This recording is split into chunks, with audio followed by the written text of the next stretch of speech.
Greetings, listeners. I have a new life story that I've brought to life for you. Enjoy watching it.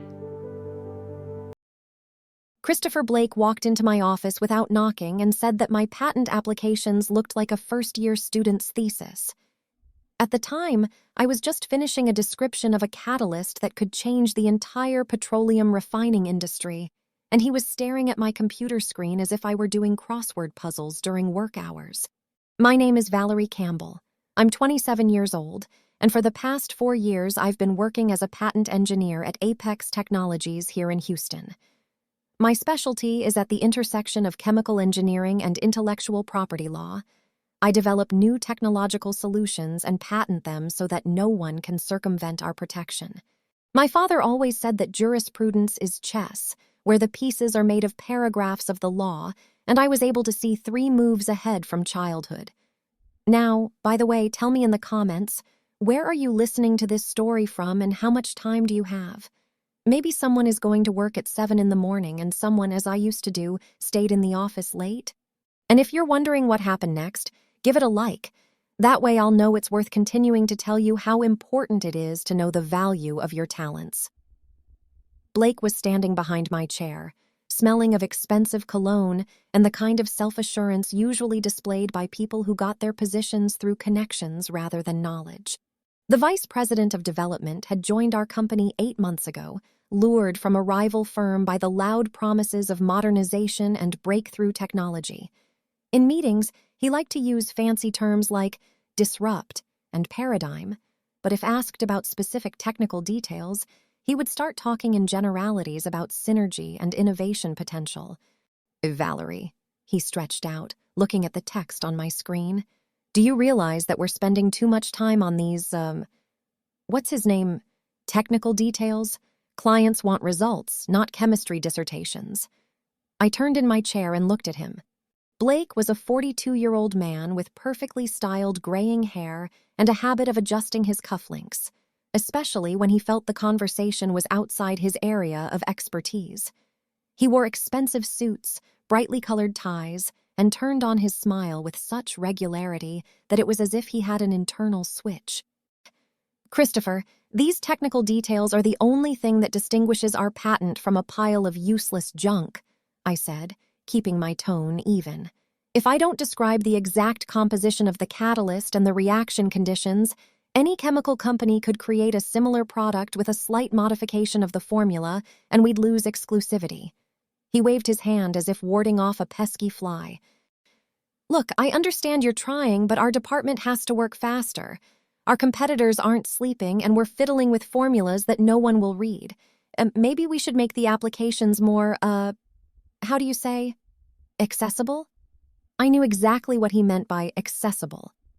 Blake wanted me to write patent applications like advertising brochures, beautiful, bright, and uncluttered with technical details. The problem was that this approach would turn our intellectual property into a holy umbrella that wouldn't protect us from the rain of competitors. Christopher, I understand your concern about deadlines, I said, opening a folder of printed documents. But look at these statistics. In the last 2 years, my department has filed 43 patent applications, and 39 of them have been approved without significant comments. That's a 91% success rate, well above the industry average. Blake glanced at the numbers, but I could see they didn't impress him. To him, statistics were just a bunch of numbers that didn't reflect what was important, the rate of profit. All right, he murmured. But still, maybe we should simplify the process. Other companies somehow manage without such detailed descriptions. I stood up and walked over to a white board on which the molecular structures of several compounds were drawn. These formulas represented months of painstaking work, analyzing existing technologies, looking for gaps in competitors' patent protection, developing fundamentally new approaches to solving old problems. See this formula? I pointed to the complex structure in the center of the board. This is a catalyst for cracking heavy hydrocarbons at low temperatures. Existing analogs work only at temperatures above 400 degrees, which requires huge energy inputs. Our solution allows the same process to be carried out at 250 degrees, saving up to 40% in energy. Blake nodded. but his gaze wandered around the room. I knew he wasn't interested in the chemistry. He was only interested in the numbers and the financial statements. "Great," he said finally. "How long will it take us to get a patent?" "Under the normal procedure, 18 to 24 months. But if we applied with incomplete technical documentation, we'd be rejected in 6 months, and then we'd have to start all over again." Blake grimaced, as if I'd given him bad news about taxes. 2 years? That's too long. Isn't there some way to speed things up? I went back to my desk and opened another folder with examples of patent applications that had been rejected for lack of technicality. You can apply for an accelerated examination, but you have to prove the special importance of the invention and pay an additional fee of $4,000. Plus, the examination will be even more picky. $4,000? Blake frowned. For what exactly? To get our application on the priority list. Even then, we can't skimp on the quality of the documentation. The Patent Office rejects 70% of expedited applications precisely because applicants are trying to save time in preparation. At that moment, David Rowe, a senior chemical engineer who worked in a neighboring department, looked into my office. David was one of the few colleagues who really understood the intricacies of my work. We often discussed the technical details of new developments, and he often offered valuable ideas for improving formulations and processes. "Valerie, I'm sorry to bother you," he said, but when he saw Blake, he hesitated slightly. "Can I talk to you for a few minutes? I have some questions about the catalyst for Project Hercules." "Sure, come on in," I said. "Christopher and I were just discussing the optimization of patent procedures." David entered the office, holding a printout of chemical reaction diagrams. He was a short man with a neat beard and a habit of adjusting his glasses when he thought about complex issues. Unlike Blake, David had worked his way up from lab technician to senior engineer, really understanding every stage of developing new technologies. "Valerie, I was reviewing your selective catalysis application, and I had a question about stabilizing additives. Did you use cerium or lanthanum?" "Both, but in different proportions depending on the target reaction," I answered, pulling out a thick folder of lab protocols from my desk drawer. "For light hydrocarbons, 3% cerium is enough, but for heavy fractions we have to add another 1.5% lanthanum to keep the catalyst active." Blake stood nearby, listening to our conversation, and I could see his face gradually taking on an expression of confusion. He was clearly uncomfortable with the chemical terms, but he couldn't admit his ignorance. It would undermine his authority as a leader. "What about temperature stability?" David continued. "We've tested up to 400 degrees, but under industrial conditions there can be spikes up to 450. I've built in a safety margin." I nodded. "The catalyst stays active up to 480 degrees, but at those temperatures the lifespan drops from 2 years to 14 months. Blake cleared his throat, getting my attention. "I'm sorry, but I think you're going into too much detail. The important thing is that the technology works, right? Why do we need to know the exact temperatures and percentages?" David looked at him in surprise, as if he had heard a question about why a pilot would want to know the speed of an airplane. "Christopher, these parameters determine the cost-effectiveness of the entire process," I explained patiently. "If a catalyst fails early, the cost of replacing it can exceed the savings from the new technology." Yeah, Blake said, "but customers don't need to know all those details. What they want is the bottom line, saving money and improving efficiency." David looked back at me, and I could see in his eyes the same thought that had been running through my head. Our vice president didn't understand the difference between a marketing presentation and a white paper. "Christopher," David said carefully, "customers want to know the details because implementing a new technology requires a major investment. If we can't explain exactly how our catalyst works and why it's better than existing analogs, they simply won't take the risk." Blake frowned, clearly unhappy that his point of view was being questioned. "Look, I've been in this industry for 15 years, and I know what sells technology. They sell simple solutions to complex problems, not chemistry dissertations." I could feel the tension starting to build in the air. Blake was clearly going to insist, despite our explanations. Simple solutions are good for marketing, I said, trying to keep my tone diplomatic. But the patent application must contain enough information to allow a qualified person to reproduce our invention. That's a legal requirement. The law can be interpreted in many ways, Blake countered. The important thing is to get a patent quickly and start making a profit. David shook his head. Christopher, if we file an incomplete application, the patent office will just send it back for revision. We'll lose time and money, and in the meantime, our competitors may be ahead of us. Then we need to think about speed of response to market opportunities, not perfection, Blake said in a tone that brooked no objection. I looked at the computer screen where my patent application was still open. Months of work, hundreds of hours of experimentation, dozens of versions of formulas, all of which Blake was willing to sacrifice to his understanding of market opportunity. The phone on my desk rang, breaking the awkward pause. It was Lisa Morgan, the company's patent attorney. Valerie, we have a problem with the Project Titan application, she said without preamble. The examination requires additional data on the toxicology of the catalyst. Can you prepare a statement by tomorrow? Sure, I replied. I have all the test reports. I'll have it ready by tonight. Great. And one more thing. There was a request from the company Petrochem Texas to license our technology of selective purification. They're willing to negotiate in the neighborhood of $2 million for a 5-year license. Blake perked up when he heard the numbers. $2 million. For what technology? For the process of selective sulfurization of petroleum products, I explained. The patent was granted 6 months ago.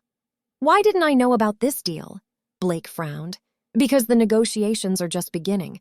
Lisa is working on the legal aspects of licensing. Blake listened to my answer in silence, but I could see that he was annoyed at my lack of control over all aspects of the department. In his 8 months with the company, he was used to receiving detailed reports on everything that happened in his area of responsibility. After David left and I finished talking to Lisa, Blake lingered in my office. He paced between the window and my desk, obviously thinking about something. Valerie, he finally said, I want you to understand that we live in an era of rapid change. Companies that fail to adapt are being left behind. Your approach to work is too academic. I put down my pen and turned to him. What exactly do you mean by that? I mean that you spend too much time on details that don't affect the end result. Our competitors file patent applications twice as fast. And they get rejected 3 times as often, I countered. Christopher, quality patent defense is not a sprint, it's a marathon. If we save a week to prepare the documents, we'll lose 6 months to correct mistakes. Blake paused at the window and looked out at the Houston skyline, where the chimneys of oil refineries could be seen between the skyscrapers. Maybe we should rethink your role on the team, he said without turning to me. Maybe you're more suited for research work than for commercial projects. It sounded like a veiled threat, and I understood it. Blake was hinting at the possibility that I might be transferred to another department, or even fired. The strategic planning meeting began at 9 in the morning in the conference room on the 22nd floor. I sat at the far end of the table with a folder of documents and a notebook, my usual place where I could watch the participants' reactions without drawing attention to myself. Blake sat at the head of the table with his presentation and clipboard spread out in front of him. The room was filled with the heads of all the key departments. Chief Financial Officer Robert Stein, Chief Marketing Officer Sandra Clark, Senior Vice President Michael Harrison, and 8 other mid-level managers. All of them came expecting to hear about the company's new development prospects, which were expected to ensure growth of revenues in the next quarter. So, gentlemen, Blake began, turning on the projector, today I'd like to present an analysis of our patent portfolio and its commercial potential. Over the last 8 months of my tenure, we have been able to significantly streamline our development processes and reduce the time to market. A chart of patent applications filed and approved appeared on the screen. I recognized my numbers, but the presentation of the information made me frown. Blake was presenting the statistics as if it was his leadership that had led to the improvement, even though most of the applications had been filed before he joined the company. As you can see, he continued, pointing to the graph, The efficiency of our patent department has increased by 23%. This is the result of new project management techniques and streamlined workflows. Robert Stein raised his hand. Christopher, can you tell us more about these new methods? What exactly are the changes that have led to this increase in efficiency? I tensed, waiting for an answer. Blake hesitated for a second but recovered quickly. First of all, we cut back on overly detailed technical descriptions. Instead of writing dissertations, the staff now focuses on the key aspects of the inventions that are really important to obtaining patent protection. This was not true, and I knew it. There was no change in my working methods. I continued to prepare documents at the same level of detail as before. The increase in efficiency was due to experience gained and a better understanding of the patent office's requirements. Also, Blake added, we have improved coordination between the research department and the patent specialists. Applications are no longer filed after all the experiments are completed, but in parallel with development, saving months of time. Michael Harrison nodded with approval. Well done. What can you say about the commercial potential of the new patents? We've got some really good news here. Blake switched the slide and a table of technology value estimates appeared on the screen. Our new development in catalytic oil refining could bring the company up to $50 million in license revenue over the next 5 years. I scrutinized the numbers on the screen.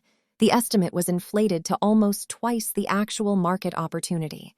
Blake either didn't understand the specifics of the petrochemical market, or he was deliberately embellishing the prospects to impress management. 50 million? Sandra Clark asked. That's a very ambitious figure. On what is this estimate based? It's based on an analysis of the market and the needs of the industry, Blake replied.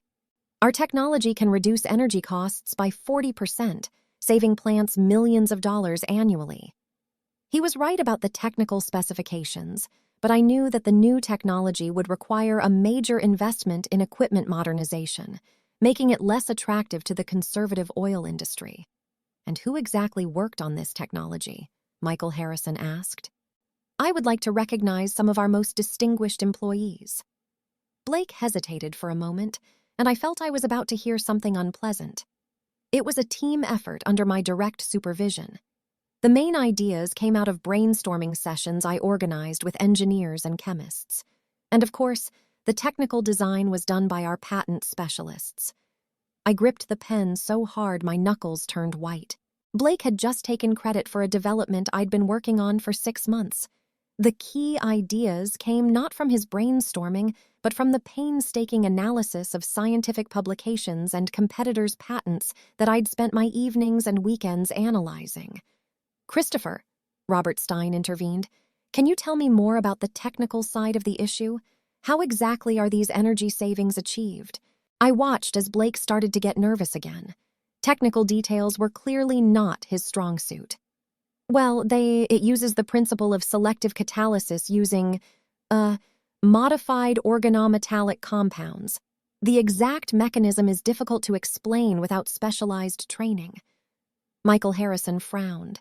As a former engineer, he realized that Blake's explanation sounded vague and unconvincing. Couldn't we ask someone from the technical staff for a more detailed explanation? Blake cast a quick glance in my direction, and I realized he expected me to back him up. We have Valerie Campbell, our patent engineer, he said reluctantly. She was involved in the technical design of the project.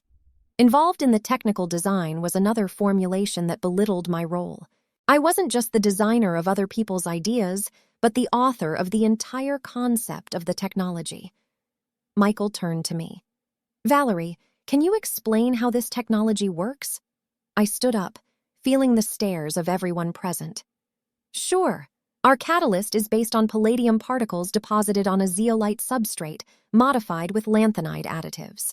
The key innovation lies in the controlled size of the active centers. We have achieved that 90% of the particles have a diameter of 2 to 3 nanometers, which ensures maximum selectivity of the reaction. Michael nodded, clearly interested. And how does this affect energy consumption? Conventional catalysts require a temperature of 400 to 450 degrees to work efficiently. Our catalyst achieves the same degree of conversion at 250 degrees, which reduces the energy required for heating by about 38%. Plus, the lower temperature increases equipment life and reduces maintenance costs. Impressive, said Robert Stein. How long did it take to develop? About 7 months from the first experiments to the filing of the patent application, I replied. Blake was clearly nervous as he listened to my story. He realized that I was demonstrating a thorough knowledge of all aspects of the development, which cast doubt on his version of teamwork under his direction. Valerie, he intervened, I don't think we should go into technical details. My colleagues are interested in the business aspects of the project. On the contrary, Michael argued, it's the technical details that show the quality of our work. Valerie, were there any difficulties in the development process? The main problem was stabilizing the active centers of the catalyst. The first samples lost activity after 2 or 3 weeks because of the agglomeration of palladium particles. I had to try 7 different stabilizing additives until I found the optimal combination. Sandra Clark was taking notes, clearly planning to use them for marketing materials. Do we have any competitive advantages that are difficult to copy? Yes, I nodded. The method of applying the palladium to the substrate is patented separately. Even if competitors understood the composition of the catalyst, it would be difficult for them to replicate the process without violating our rights. Blake frowned more and more, realizing that the initiative was slipping out of his hands. Okay, Valerie, thanks for the explanation, he said with a strained smile. I think we can move on to the next items on the agenda. But Michael Harrison wasn't done yet. Hold on, Christopher. I'm interested in learning more about patent strategy. Valerie, how many applications are we planning to file on this technology? I have prepared 3 related applications, I replied. A basic patent on the composition of the catalyst, an additional one on the method of its manufacture, and the third one on an optimized purification process using the new catalyst. 3 patents? Robert Stein questioned. Isn't that a bit much? No, it's a standard strategy for protecting complex technologies. If we file only 1 application, competitors can circumvent the patent by changing the catalyst composition or process conditions. 3 interrelated patents create a stronger defense. Blake is determined to regain control of the situation. Valerie is right about the need for comprehensive protection, but I think 3 applications are redundant. We could do with 2 patents and save on patent fees. I felt a prick of irritation. Blake was once again trying to optimize my work without understanding its specifics. Christopher, saving on patent fees could cost us millions in lost profits, I said as diplomatically as I could. If competitors find a way around our defenses, we lose market exclusivity. But we could strengthen the language in the basic patent to cover more uses, Blake insisted. Michael Harrison was watching our argument closely, and I could see that he was assessing the competence of each of us. We could, I agreed. But then we risk rejection for being too broad. The patent office requires specificity, especially in chemical inventions. Valerie, I think you're being too conservative in your judgment, Blake said in a tone that was supposed to sound friendly but gave away irritation. Sometimes it pays to take reasonable risks to conserve resources. I opened my notebook and quickly jotted down the time, date, and substance of Blake's remark. It was the second time this week that he had publicly criticized my professional decisions without being qualified to do so. Christopher, Michael interjected, I think Valerie has a better understanding of the intricacies of patent law. Maybe we should trust her expertise. Blake visibly tensed. Being corrected by the senior vice president in front of the entire company was a serious blow to his ego. Of course, he muttered. I just wanted to make sure we were considering all the options. The rest of the meeting was spent discussing financial projections and marketing plans. Blake didn't ask me any more questions or comment on my answers, but I could feel his cold stare every time one of the executives addressed me directly. After the meeting was over, while the rest of the participants went to their offices, Blake held me back. Valerie, we need to talk, he said, waiting until we were alone in the room. I folded my papers into a folder, mentally preparing myself for an unpleasant conversation. I'm listening. I didn't like the way you behaved at the meeting. I got the impression that you were trying to undermine my leadership of the department. I looked at him with surprise. Christopher, I was answering questions from my colleagues about a technology I've developed. How could that undermine your leadership?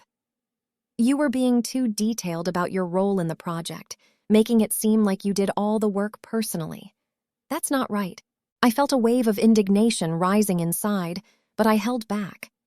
And how exactly was I supposed to talk about the technology I authored? You should emphasize the teamwork and my role as project manager, Blake replied. In a corporate environment, it's important to show respect for hierarchy. I wrote that phrase down in my notebook, too. Blake was demanding that I downplay my own accomplishments in order to maintain his image as a leader. Christopher, I'm willing to mention the contributions of other employees, but I can't misrepresent the facts about authorship of inventions. Facts can be presented in many ways, he said coldly, and I expect that in the future you will be more diplomatic in the future. That was the end of the conversation, but I realized that the conflict was only growing. Blake felt threatened and was ready to take action to address it. Wednesday morning began with an email that made me reread the subject line twice. Emergency Development Department meeting, 9:30 a.m., mandatory for all. The sender is Christopher Blake. No explanation, no context, just a cold order to report to the conference room. I arrived 5 minutes ahead of schedule and found the room already full. Everyone from senior engineers to junior analysts were seated, 25 people in all. Their faces were tense, many of them whispering, trying to guess the reason for the sudden meeting. Blake stood at the whiteboard with a clipboard in his hands, and Carol Davis from Human Resources sat next to him with a thick folder of documents. I took a seat in the third row, opened my notebook, and prepared to take notes. Over the past 2 weeks, my notes had become a detailed chronicle of the escalating conflict, and my gut told me that today's meeting would be another important entry in that dossier. So, colleagues, Blake began as the clock struck 9:30, I've gathered you here to discuss some serious problems in our department. In recent months, I've seen inefficiencies, missed deadlines, and resistance to adopting modern project management techniques. David Rowe, seated in the front row, raised his hand. Christopher, can you be more specific? What exactly are the problems we're talking about? Blake switched the tablet, and a table with data on the department's projects appeared on the projector screen. Here are the facts. Project Hercules is 3 weeks late. Project Titan, a 15% budget overrun. Project Apollo, revision of technical requirements for the second time. I scrutinized the numbers. Project Hercules was indeed delayed, but the reason was additional requirements from the patent office that could not have been foreseen.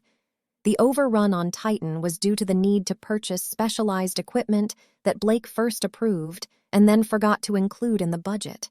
And the revision of the Apollo requirements had been initiated by Blake himself 2 weeks ago.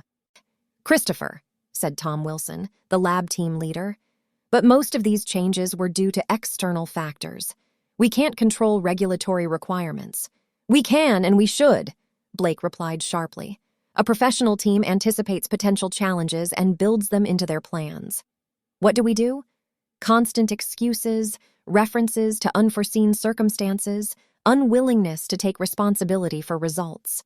Lisa Chen, a patent analyst, tried to object. But Christopher, in the patent business, you can't predict all the requirements of examination. We work with new technologies for which there are no established standards. That's exactly what I'm talking about. Blake raised his voice. Instead of looking for solutions, we look for excuses. Instead of adapting to modern realities, we cling to outdated approaches. I could feel the tension in the room rising. Colleagues looked at each other, not sure where this rant was going. Blake was clearly preparing for something big. But the biggest problem in our department, he continued, turning his gaze to me, is the resistance to change on the part of certain employees who see themselves as indispensable experts and sabotage any attempt to modernize work processes. All heads turned in my direction. I felt my heart start to beat faster, but kept a calm expression on my face. Valerie Campbell. Blake said my name as if it were a diagnosis. is questioning my decisions at every meeting, ignoring guidance on process optimization, and showing disrespect for the corporate hierarchy. Christopher, I began, trying to keep my tone even. I never ignored your instructions. I only explained the technical aspects that could affect the result. Explained? Blake grinned. You tried to make me look incompetent in front of the company. At the last meeting, you spent half an hour talking about your accomplishments without a word about your leadership of the department. David tried to intervene. Wait a minute, Christopher, but Valerie really was the primary developer of that technology. She had a right to talk about her work. The primary developer? Blake laughed an unpleasant laugh. We don't have core developers in our company. We have a team that works under the direction of management. And Valerie seemed to have forgotten that principle. I stood up, feeling indignation boiling in my chest. Christopher, I am the author of 13 patent applications filed in the last year. My designs have generated over $8 million in license revenue for the company. If that's called sabotage, I'm willing to sabotage further.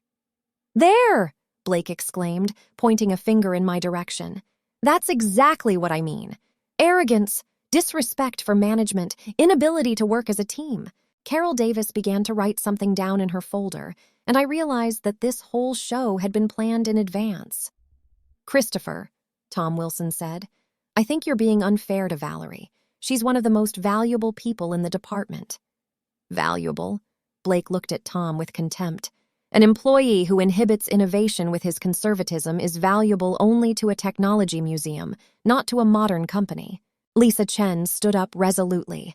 That's not true, Christopher. Valerie teaches us all her patents are the highest quality in the department. There's another problem, Blake yelled, losing his composure. The cult of personality. Half the department thinks Valerie is the infallible guru instead of following the official guidelines. I felt my cheeks begin to burn with humiliation. Blake had set up this circus in front of the entire staff to humiliate me as much as possible. You know what, Valerie? He continued, clearly on a roll. If you like being a star so much, you can look for a stage somewhere else. Your work attitude is incompatible with our company culture. What do you mean? I asked quietly. I mean you're fired, effective immediately, for systematically disobeying management and undermining team discipline. There was dead silence in the room. David turned pale. Lisa covered her mouth with her hand. Tom shook his head in disbelief. Christopher, David began, you can't just fire Valerie. I can and I do, Blake interrupted him. And if anyone else doesn't like my management style, the door is open to anyone. Carol Davis stood up and walked over to me with a folder of documents. Valerie, I need you to come with me to Human Resources to process your termination. Your access card will be locked in an hour. Your workstation needs to be cleared by lunch. I stared at the paperwork Carol had placed on the desk in front of me. The letter of dismissal was ready, with today's date and the wording, for breach of work discipline. Christopher, I said, raising my head, are you sure you want to fire me? I'm absolutely sure. You're a worthless employee who is hindering the development of the department with your outdated methods and inflated ego. Those words were like a slap in the face. Worthless employee, he called the author of 13 patents and $8 million in revenue. Okay, I said, putting the documents in a folder. Goodbye, then. I headed for the exit, but Blake decided to add one last punch. And don't get your hopes up for letters of recommendation.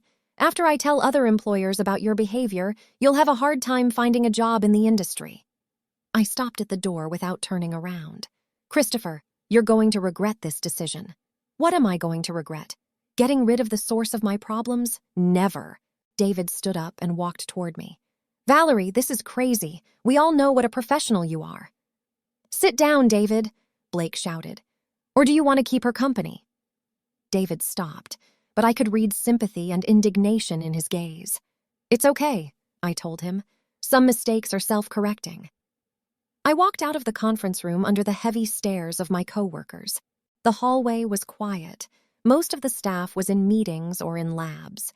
My footsteps sounded especially loud on the polished floor, beating the rhythm of the end of one life and the beginning of another.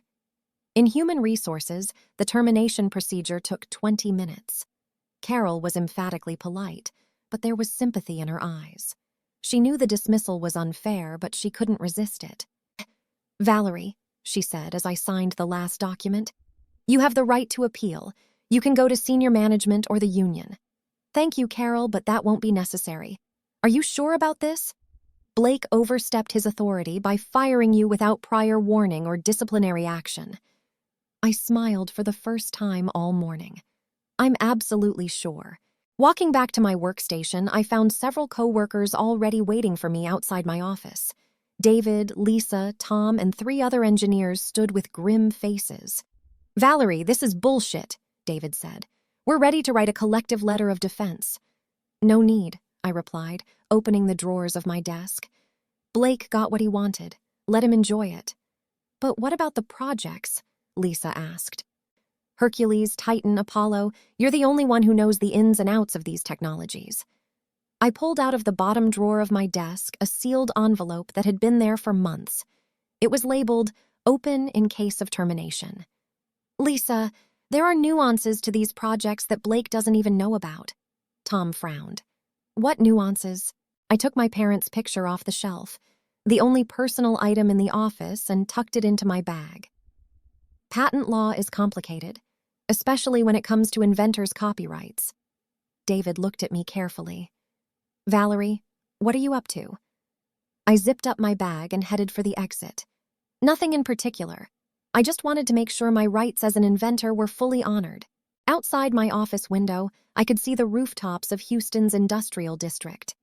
Somewhere out there, in the laboratories and factories, the technology I had created and patented was at work. Blake thought that by firing me, he'd gotten rid of the problem. In fact, he had just created a problem bigger than his worst nightmares. The access card was on the desk, next to the lab keys.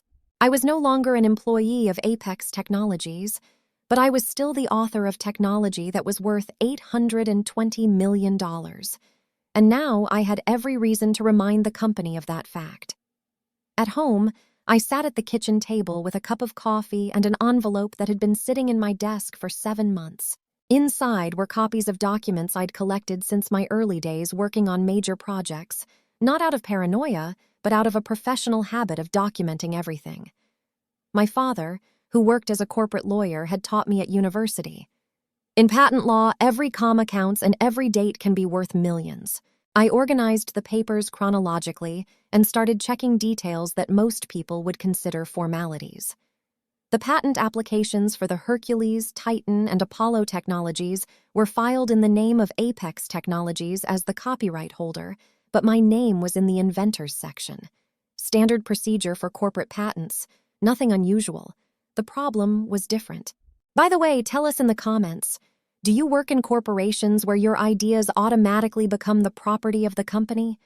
How much time do those listening on the road have now? And if you're curious to know how an ordinary female employee can bring an entire company to its knees, put likes. That way I'll know it's worth telling such stories in more detail.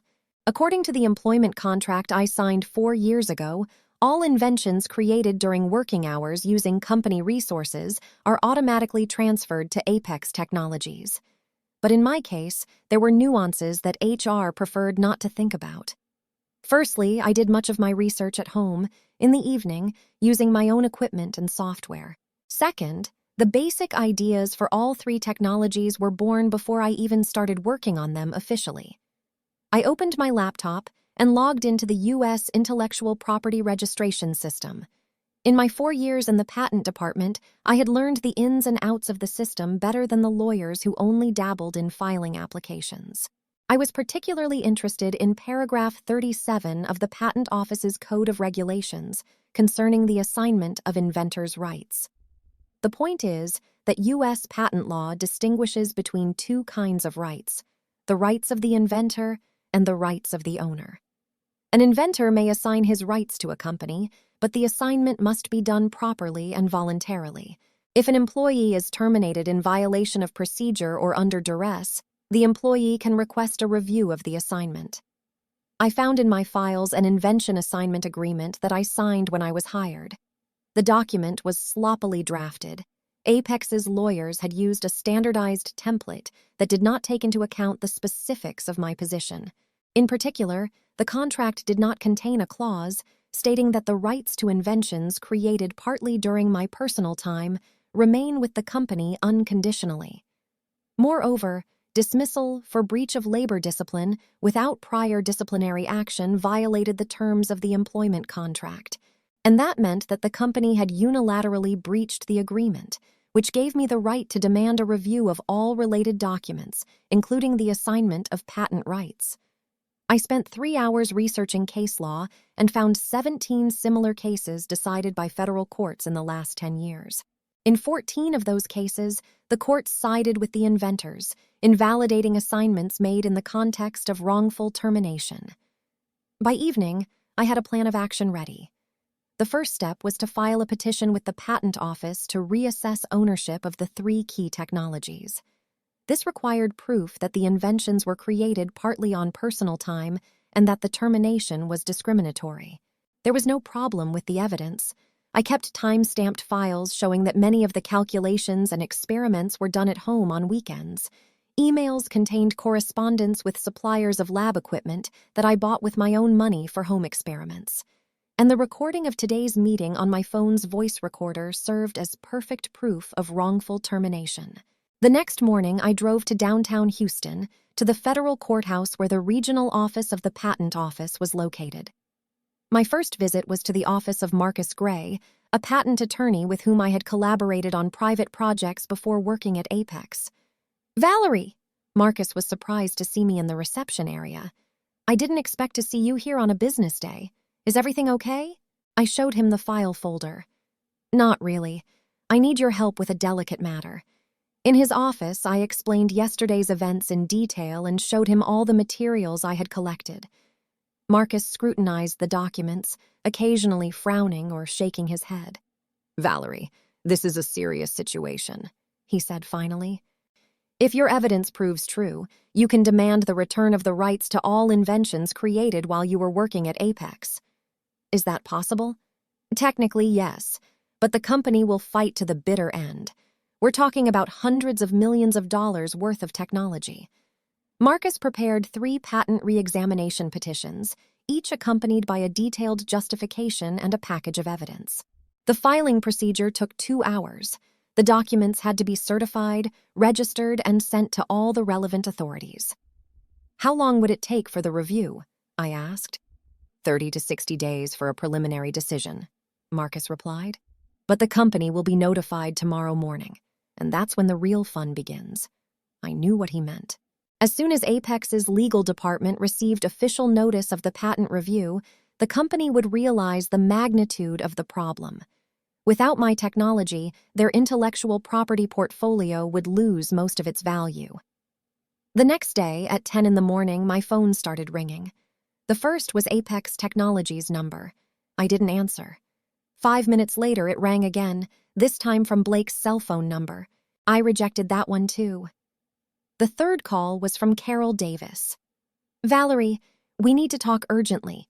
Can you come to the office?" "I'm afraid not, Carol. I'm no longer an employee of the company. Please, it's very important. It's about paperwork." I could hear a note of panic in her voice. "If you have any questions about my termination, please contact my lawyer. I'll email the contacts." I disconnected the phone and sent Marcus's contact info to Carol. Let all communication go through official channels from now on. Around noon, a courier arrived at my house with a registered letter from Apex Technologies. The envelope was thick, stamped urgent, and hand-delivered. Inside was an offer of reinstatement with a 30% pay raise and a formal apology for the misunderstanding. The letter was signed not by Blake, but by Senior Vice President Michael Harrison. This meant that information about my statements had reached senior management, and they understood the seriousness of the situation. I scanned the letter and sent it to Marcus with a short note. Panic response first. Ignore. In the afternoon, events began to unfold rapidly. David Rowe texted me. "Blake has been running around the office like a madman since this morning. Called all the lawyers into an emergency meeting. What's going on?" I replied briefly, "Justice." By late afternoon, I got a call from Michael Harrison himself. "Valerie, good evening. We need to talk. Good evening, Michael. About what exactly? The misunderstanding that occurred in your department. I'm already handling the situation. What misunderstanding? I was fired for systematic insubordination and undermining discipline. It's very clear. Valerie, we know Christopher overstepped his authority. The company is prepared to make amends. It could have been corrected before I filed with the patent office. There was a long pause. Valerie, let's meet and discuss the situation calmly. I'm sure we can find a solution that works for all parties. Michael, there is a solution. The patent office will review my application and make a decision based on facts, not corporate interests. But you understand the consequences, don't you? If the patent rights are overturned, it will hurt the entire company, including your former co-workers. It was a guilt trip, but I was ready for it. Michael, when Blake fired me, he didn't think about the impact on his co-workers. Now let him explain to the board how his emotional turmoil put the company at risk of losing $820 million. $820 million? Michael interjected. That's how much the portfolio of patents I developed is worth. The figure was in your annual report. After that conversation, the phone went silent. Apparently, Apex Technologies realized that persuasion and threats would not work and switched to legal strategy. The next morning, Marcus called with the news. Valerie, they've hired Clark & Associates, one of the top patent firms in Texas. They're gearing up for a big fight. Do we have a chance? Better than them. Your documentation is flawless, and their mistakes are obvious. The key is not to let them drag this out. I knew there were months of legal battles ahead, but the outcome was a foregone conclusion from the moment Blake decided to publicly humiliate worthless employee. Now he would learn the price of his incompetence. By Monday, news of my applications to the patent office had spread through the Apex Technologies office like wildfire in a drought. David Rowe sent me a picture from a conference room on the 22nd floor where all the company's top executives were gathered, along with a team of 8 lawyers. There were stacks of documents as tall as telephone directories on the table and a chalkboard full of patent-related charts that looked like a map of the war effort. The atmosphere in the company, Lisa Chen said, resembled a hospital where a patient had just been given a disappointing diagnosis. People were whispering, meetings were being rescheduled, and the finance department was feverishly recalculating the value of the company's assets, excluding the disputed patents. Marcus Gray called me at 10:30 in the morning. Valerie, I have some news. The law firm of Clark & Associates has requested all the documents in your case. They're trying to find procedural irregularities in our pleadings. And what did they find? Nothing. Our paperwork is impeccable. All deadlines are met. The evidence is complete. What's more, I received unofficial information that their own expertise confirmed the validity of your claims. This meant that even Apex's own lawyers recognized the weakness of the company's position. When lawyers who are paid $1,000 an hour tell a client the unpleasant truth, it means that the situation is really hopeless. What do they plan to do next? Most likely, they will try to negotiate a settlement. It is more profitable for them to pay compensation and keep the patents than to lose everything through the court. I understood the logic of that strategy, but after the public humiliation Blake had subjected me to, a simple apology and monetary compensation didn't seem enough. Around 11 in the morning, I got a call from Carol Davis. Her voice sounded strained, as if she were reading from a sheet of paper at the dictation of a nearby supervisor. Valerie, the company would like to discuss with you the possibility of settling out of court. Carol, any negotiations have to go through my lawyer. You know the procedure. Yes, of course, but, She paused. Michael Harrison asked me to tell you that the company is willing to consider any reasonable offer. Any reasonable offers is an interesting phrase. What do they consider unreasonable? A full transfer of patent rights. Management is hoping for a compromise solution. I laughed. They still didn't realize they weren't in a position to impose conditions. Carol, tell Michael that my proposals will be voiced through legal channels in due course. After lunch, Marcus sent me a copy of Apex's legal department's official response to our statements. The 32-page document was a desperate attempt to dispute the obvious. The company's lawyers argued that my inventions had been created solely using corporate resources, that all ideas were born out of teamwork, and that my termination was justified by labor misconduct. Their arguments are weak, Marcus commented by phone. Especially ridiculous are their attempts to prove collective authorship of inventions when the patent applications themselves show only one name, yours. And what about their claims about the use of corporate resources? We have receipts for equipment purchases, your home lab's energy bills, and file timestamps proving that most of the work was done on personal time. Their version doesn't stand up to fact-checking. In the afternoon, an event occurred that showed how serious the situation had become for Apex. David texted me, "Blake has just been fired. Security escorted him out of the building with his personal belongings in a cardboard box. They say the board made the decision unanimously." That was unexpectedly quick. Corporations usually protect their executives to the last, even when they make obvious mistakes. But when a mistake threatens to result in the loss of $820 million, sentimentality takes a back seat. An hour after Blake was fired, I got a call from an unfamiliar number. "Valerie, it's Christopher. We need to talk." I almost hung up, but curiosity got the better of me. "What should we talk about, Christopher?" "About the crazy things you're doing. You realize you're not only destroying my career, you're destroying this company." His voice wasn't as cocky as before. He sounded like a man who had just realized the magnitude of the disaster he had caused. "I'm not destroying the company, Christopher.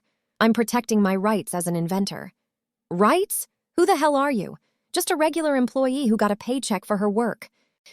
"A regular employee who brought the company $820 million in patent value, the same worthless employee that you publicly humiliated."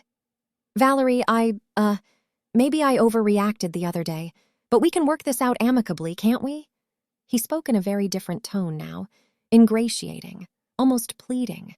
It's amazing how quickly arrogance turns to pleading when you have to answer for the consequences of your own decisions. Humanly. How, exactly? Do you want to publicly apologize to all the employees who heard you call me worthless? If I have to, yes. I'm willing to apologize. I'm willing to write a letter of recommendation. I'm willing to— "Christopher," I interrupted, "you don't understand. This isn't about you apologizing anymore.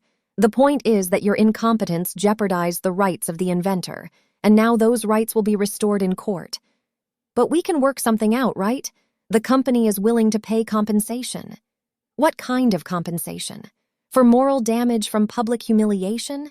For lost time on court proceedings?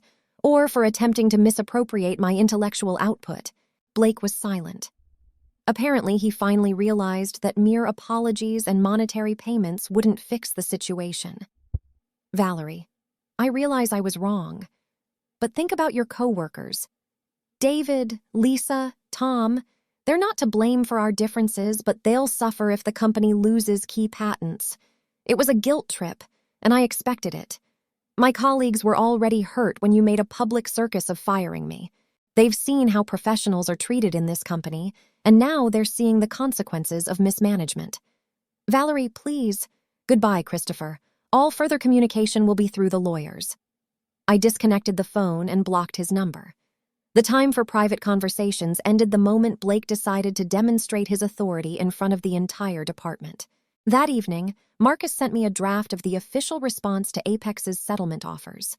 The company was offering $5 million in cash compensation in exchange for dropping its claims to patent rights. $5 million for $820 million worth of technology? I marveled as I read the document. "It's a typical negotiating tactic," Marcus explained. "They start with an obviously low offer, hoping you'll compromise. What could the actual amount of compensation be? If we prove that the patent rights should be fully transferred to you, the company will have to pay royalties for each use of your technology. That could amount to tens of millions a year. And if the patents actually go to me, then you'd own $820 million worth of intellectual property, and you'd be able to dictate licensing terms to everyone, including Apex." The prospect was dizzying. I could go from being a laid-off employee to an independent owner of technology that would shape an entire industry. The next day, the situation at Apex became critical. Tom Wilson texted me that the finance department had frozen all major projects until the fate of the disputed patents was clarified. Investors began asking uncomfortable questions about the stability of the company's intellectual property portfolio, and the stock dropped 12% in 2 days of trading. David Rowe, interim vice president of development, was tasked with resolving the situation at all costs. But when he called me, I explained that the decision had already been made and could not be changed. "Valerie, I understand how you feel, but let's be rational," he said. "The company is willing to make some serious concessions." "David, you saw me get fired. Was that rational?" "No, of course not. Blake was a complete idiot, but now he's gone and the situation has to be resolved. The situation is being handled by the patent office and the courts. There are no other options. Valerie, think strategically. If the company goes bankrupt, your patents lose value. Do you want that?" That argument got me thinking. It's true that technology is only valuable when there's a market for its application.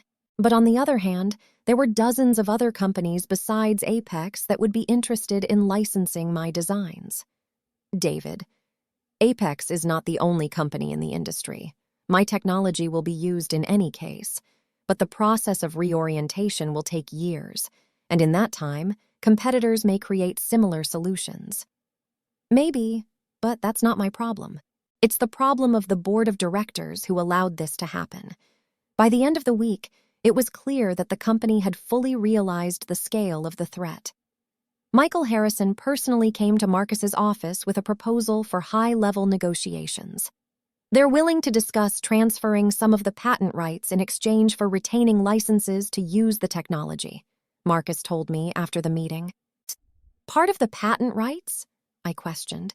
50% ownership plus the right of first refusal on license agreements. It was a more serious offer, but I knew it was just the beginning of the bargaining. If they're willing to give half, they know they could lose everything. And if we say no? Then the case goes to federal court, which means months of uncertainty for both sides. "Marcus, how long will the trial take?" 6 to 2 years, depending on the complexity of the case and the court's caseload. "And what are our chances of a complete victory?"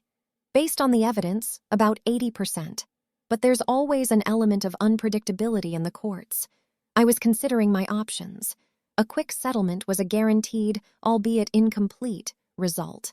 Litigation promised either a complete victory or the risk of losing under unfavorable circumstances. "Let's try bargaining again," I said at last. "But our terms will be tougher than theirs." Marcus smiled. "I like that. How much of the rights do you want?" 75% ownership, full control over licensing, and $10 million in moral damages. Those are serious demands. I don't think they'll agree right away. "Then let them go to court and explain to a jury why they think it's okay to fire employees for defending professional principles." At this point, the initiative had completely shifted to me. Apex could no longer dictate terms. They were now forced to respond to my suggestions, and I was just beginning to show them the cost of underestimating regular employees. Friday evening, I got a call from Lisa Chen. Her voice was shaking with excitement. "Valerie, you won't believe what's going on in the office. Michael Harrison called an emergency meeting of all departments. He announced that the company is going through a period of legal uncertainty and possible structural changes." "Structural changes?" I questioned him. "That's what he said?" "That's what he said. And then he added that some projects might be suspended until legal issues are resolved." "People are panicking, Valerie. Everyone realizes it's your patents we're talking about." I sat in the kitchen with a cup of tea, looking at the lights of Houston outside the window. It was strange to realize that somewhere out there, in the glass towers of the business center, hundreds of people were discussing my decisions and their consequences. "How do your colleagues react?" "It varies. Some are angry with you, saying that you are setting up the whole department, but most blame management, especially after it became known how much your developments really cost." "How much? How did they know the exact figures?" "Tom Wilson found an appraisal report in the archives that Financial Services commissioned a year ago. It says in black and white, Valerie Campbell's portfolio of inventions is valued at $820 million and represents 62% of the value of the company's intellectual property. This information surprised me. I knew my technology was valuable, but I had no idea it made up the majority of Apex's patent portfolio. 62%? Are you sure? Tom showed me the document.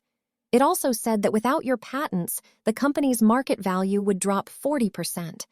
Can you imagine the looks on the executives' faces when they read that? I did. The board was probably demanding an explanation from Michael Harrison as to how they had allowed a situation in which one employee controlled a critical portion of the company's assets. Saturday morning, Marcus called with the news. Valerie, I have a preliminary decision from the patent office on 2 of the 3 applications. The office found your patent re-examination rights to be valid. My heart jumped. What does that mean practically? It means that the formal assignment process begins. Apex has 30 days to file an opposition, but their position is extremely weak. What about the 3rd patent? The Apollo technology has been extended for 2 weeks. The documentation is more complicated, requiring additional expertise. Marcus, what happens if all 3 patents go to me? Then you'd own the technology that Apex can't fulfill most of their current contracts without. They'd either have to buy licenses from you or find alternatives. Are there alternatives? Theoretically, yes, but developing them would take years and cost hundreds of millions of dollars. It would be a lot cheaper to make a deal with you. After talking to Marcus, I decided to take a walk around the neighborhood. I wanted to think about the future away from phones and paperwork. During my 4 years at Apex, I had grown accustomed to the stability of corporate life. A fixed salary, a benefits package, predictable career growth. Now I was faced with a whole new set of opportunities, but with them came responsibility. Owning patents worth $820 million is not just personal success. It is the power to influence the development of an entire industry, the ability to determine who gets access to advanced technology and who is left without it. Sunday evening, I got a call from David. There was more fatigue in his voice than usual. Valerie, I have a proposal from the board of directors. They asked me to convey it informally before the formal negotiations. Go ahead. They're prepared to offer you the position of Vice President of Innovation, 8 times your salary, and a $15 million stock package, in exchange for withdrawing your applications to the patent office. The offer was impressive, but I knew there was desperation behind it. David, what about the patent rights in this scenario? They stay with the company, but you get a share of all future license revenue, plus full control of the research areas. How much of the license revenue? 25% of the first $10 million a year, 40% of the amount above that threshold. David was silent for a moment, then added, Valerie, that's a really generous offer. You'll be one of the highest paid employees in the industry. David, tell the board I appreciate their offer, but my answer is no. Why not? You'll get everything you could possibly want. Money, status, influence. I get the status of an employee, albeit a highly paid one, and my inventions will remain the property of a company that could fire me again tomorrow. But you can put safeguards in the contract. David, contracts are terminable. Intellectual property rights are protected by federal law. There's a fundamental difference. He sighed. I understand. It's just, there's a lot of people at the company hoping you'll compromise. People are afraid of losing their jobs. And I was afraid of losing my dignity when Blake called me worthless in front of everyone. But no one cared. Valerie, we all knew Blake was wrong, but no one knew how to stop it. Well, now you do. Sometimes you have to stand up for what's right, even if it costs you. On Monday morning, the market reacted to rumors of Apex's patent problems. The company's stock fell another 18%, hitting a 3-year low. Financial analysts began to revise the company's ratings, and its largest investor demanded that an extraordinary shareholders' meeting be called. Tom Wilson sent me a link to a Wall Street Journal article headlined, Patent Crisis at Texas Tech Company Threatens Billions of Dollars in Deals. The article referred to disputes with a key inventor and possible loss of rights to critical technologies. You've become famous, Tom wrote in the message. True, anonymously. The fame was dubious. I preferred to stay in the shadows until the legal proceedings were finalized. But the media attention was increasing the pressure on Apex and speeding up decisions. In the afternoon, Marcus announced that the company had formally requested settlement talks. They were willing to discuss any terms as long as they avoided a public trial. "Valerie, you can now dictate the terms," he said. "What are the demands?" I pondered my answer for a few minutes. Outside the window, the sun was setting, coloring the Houston sky shades of orange and pink. Somewhere out there in the office towers, people were working late into the night, trying to find a solution to a crisis that started with one bad decision by one arrogant executive. "Marcus, I want full rights to all 3 technologies. No co-ownership, no restrictions. And what about compensation for moral damages? 15 million. And a public apology from the board of directors for wrongful termination. And licensing? Are you willing to grant Apex the rights to use the technology? On commercial terms. At market rates like any other client." Marcus whistled. "Tough terms. They'll pay you to use their own designs. It's not their designs anymore. They are my inventions, which they have appropriated, violating my rights as an author." The next day, Apex representatives requested an emergency meeting. Michael Harrison personally traveled to Marcus's office with a team of 5 lawyers and the company's CFO. Marcus described the meeting to me as capitulation under the guise of negotiation. The company representatives were no longer trying to challenge my rights or haggle over terms. They just wanted to know the exact amount that would have to be paid and a timeline for resolving the situation. "Michael Harrison looked like a man who had just learned a disappointing medical diagnosis," Marcus said. He didn't even try to object to your terms. He just asked if the payments could be stretched out over time." "And what did you say?" "That the compensation would be paid in a lump sum within 30 days of signing the agreement, and the royalties would accrue on a monthly basis." "They agreed?" "They have no choice. The alternative is litigation, which they are guaranteed to lose and incur additional costs."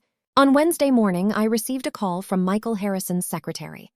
"Ms. Campbell, Mr. Harrison would like to meet with you in person to discuss the details of the agreement.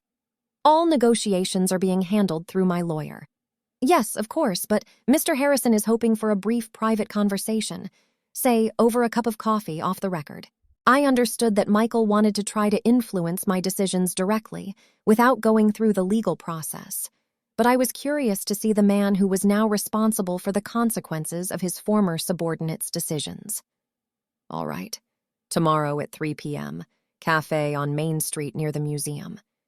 The meeting with Michael was going to be interesting. For the first time in weeks, I was going to have a face-to-face meeting with a representative of a company that had learned to respect the rights of inventors through bitter experience. Michael Harrison looked his full 58 years when he walked into the Main Street cafe.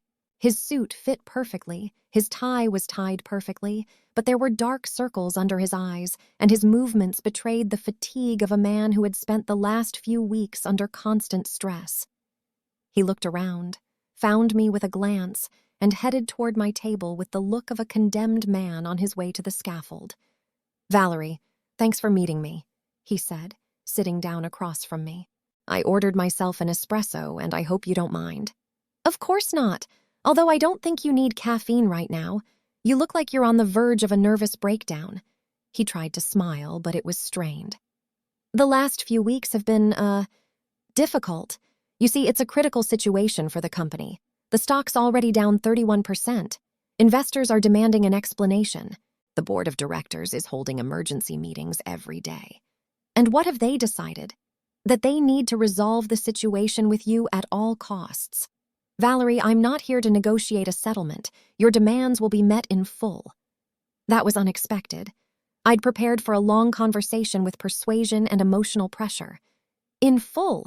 Including a public apology? Including a public apology.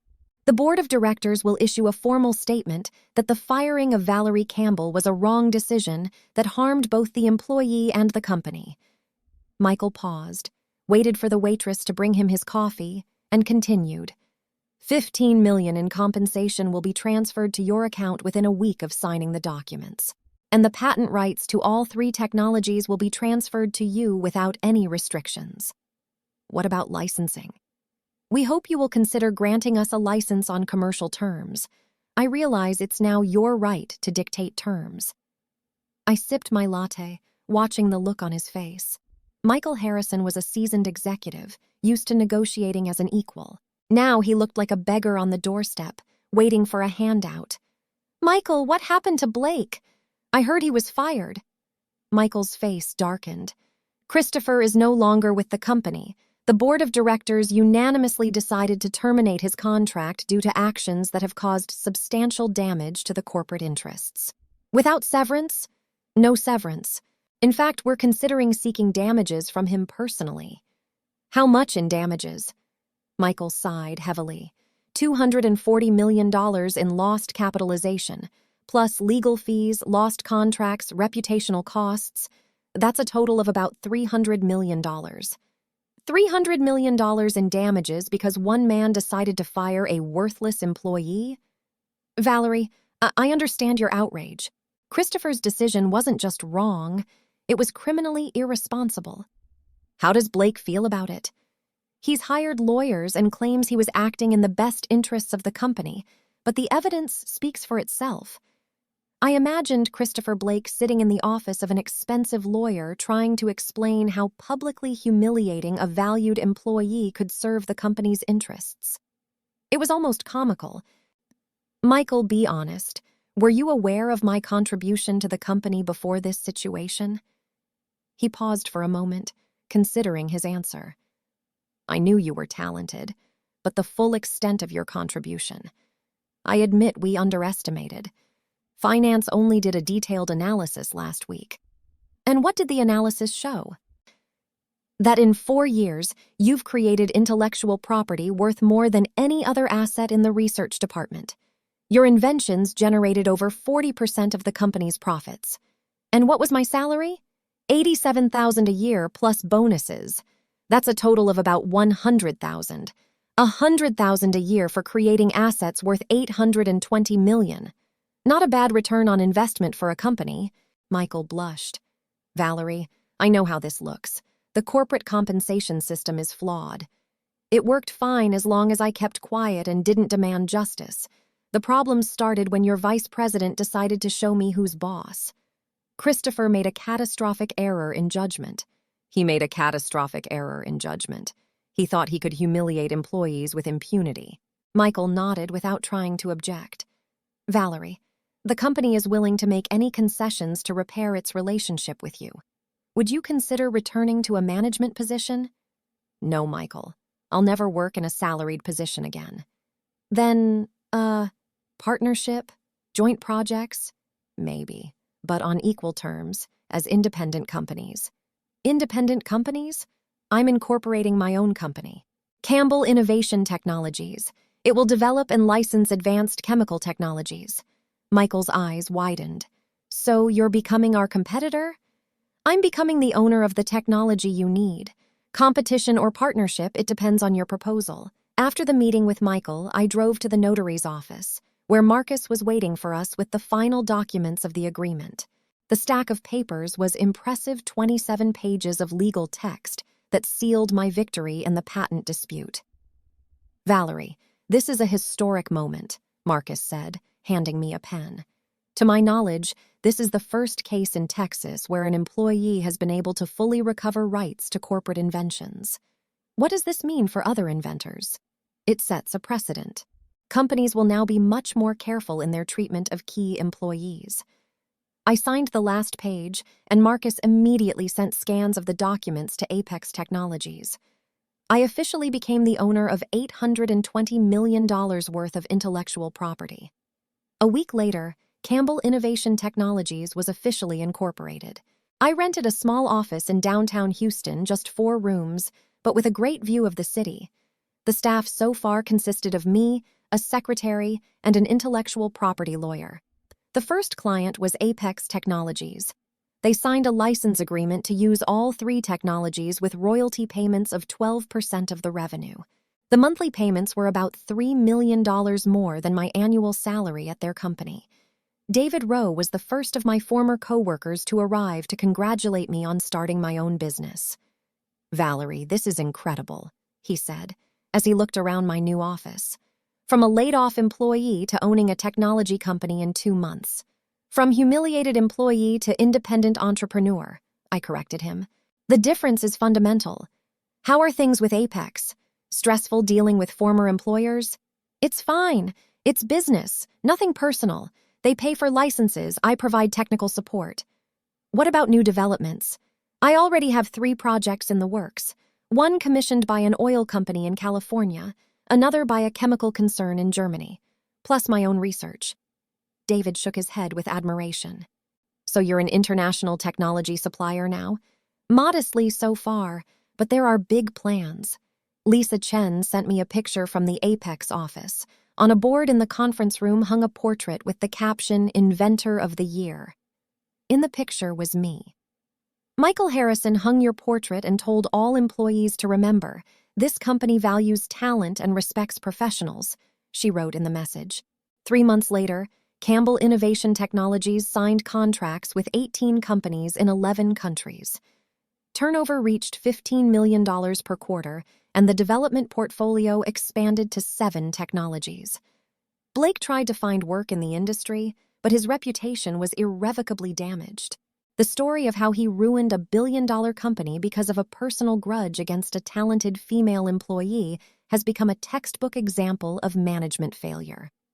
When a reporter from the Wall Street Journal asked me to comment on the situation, I said only, "Some managers believe that power gives them the right to humiliate their subordinates.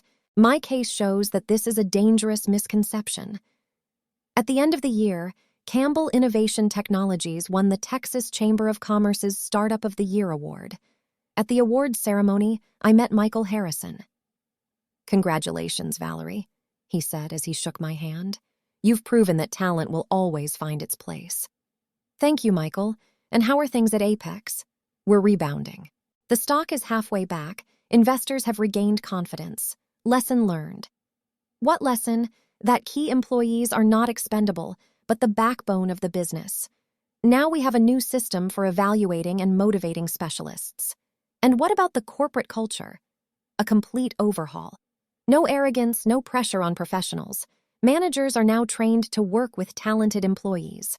That evening, I sat in my office looking out at the lights of Houston at night. New development contracts were on the table, financial reports showed steady growth, and plans were in the works to open a branch in Europe. 9 months ago, I was just an ordinary employee getting paid to create technologies that enriched others. Today, I own a company that is changing the rules of the game in an entire industry. The path from public humiliation to triumph was shorter than I thought. The key was not to give up when all seemed lost. My phone rang. It was an investor from Silicon Valley offering to buy a stake in Campbell Innovation Technologies for $150 million. "Interesting offer," I said, "but the company isn't for sale. What about expansion? Joint projects?" "Possibly. Send me a detailed proposal and we'll consider it." As I hung up the phone, I smiled. When you have the technology that everyone needs, you can dictate terms. And when you are respected as a professional, work becomes a pleasure. Outside the window, the lights in the office buildings were on. Somewhere out there, people were working late into the night, creating new products, solving complex problems, pushing progress forward. And now, many of them were using Campbell Innovation Technologies. The irony was that Blake's decision to fire a worthless employee had unwittingly given me the freedom to create something much more than a successful career. He freed me from the constraints of the corporate system and allowed me to reach my full potential. Sometimes the most painful defeats are the beginning of the greatest victories. The key is to not be afraid to follow through when you know you're right. That's it, dear listeners. I hope this story has shown you that talent and principles will always find a way to prove themselves, even when everything seems to be against you. Now tell us in the comments, have you faced injustice at work? How have you fought for your rights? Maybe someone has similar stories about how bosses underestimated their subordinates. Share your experiences, support each other. Together we are stronger than any corporate tyrants. And of course, subscribe to the channel if you want more stories about how ordinary people beat the system with intelligence and persistence. See you soon.